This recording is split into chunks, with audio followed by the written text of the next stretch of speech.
Bourbonnais ce dimanche à Vincennes, qui n'est autre que la deuxième préparatoire au prochain Prix d'Amérique. C'est une épreuve qualificative également, hein, comme l'était le Prix de Bretagne disputé donc en début de meeting, comme le sera le Prix de Bourgogne disputé le dernier week-end de décembre, comme le sera le Prix de Belgique. Donc les 4 premiers de chacune de ces épreuves seront directement qualifiés pour l'Amérique.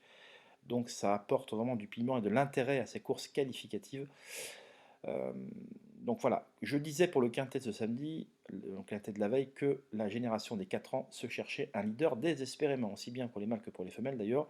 Mais que dire des vieux, hein, des 6 ans et plus. Alors je ne parlerai pas de la génération des 5 ans qui actuellement est survolée par le crack entraîné par Jean-Michel Bazir et Joshua Tree, qui cependant, je demande à le voir, hein, contre les vieux ce Joshua Tree, mais pour les 6 ans et plus, alors, qui vont prendre d'ailleurs un an dans 3 semaines.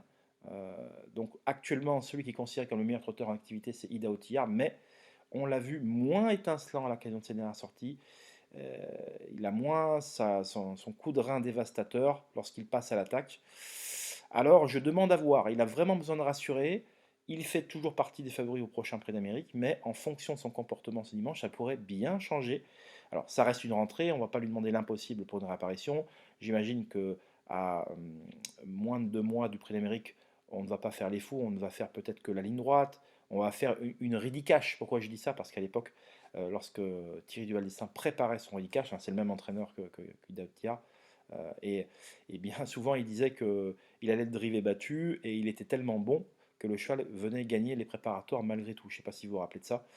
Là, alors il ne faudra pas prendre les propos de Thierry Duval d'Estaing à la lettre s'il dit qu'il va courir battu, parce que voilà, ils ont quand même besoin de se rassurer.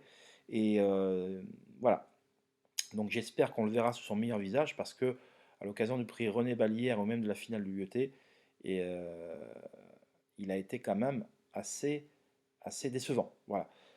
Donc il y a de la place pour les meilleurs trotteurs d'âge afin de se qualifier pour Prix d'Amérique et même pour bouleverser la logique des meilleurs trotteurs en activité. J'ai justement quelques trotteurs qui me plaisent tout particulièrement derrière le favori d'Aotillard que je ne pense pas retenir en tête, hein, c'est le risque que je vais prendre parce qu'il a besoin vraiment de me rassurer.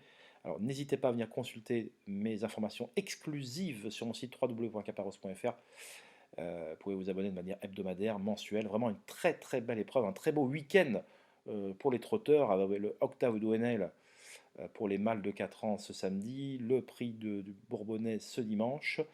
Mais attention, des courses à spectacle, des courses à rebondissement. On prépare les grands rendez-vous. Dans le Octave d'Onel, on prépare le Critérium Continental. Ici, on prépare l'Amérique. Donc, on ne va pas tout lancer dans la bataille. Et comme je le dis souvent, il vaut mieux jouer des trotteurs qui ont impérativement besoin de se qualifier, de finir les 4 premiers. Donc, ça rajoute du panache, ça rajoute du piment à cette épreuve. Donc, voilà. Je vous souhaite un excellent week-end chez les trotteurs. Et n'hésitez pas à venir me rendre visite. Je vous embrasse tous. Passez un excellent week-end. Bye bye.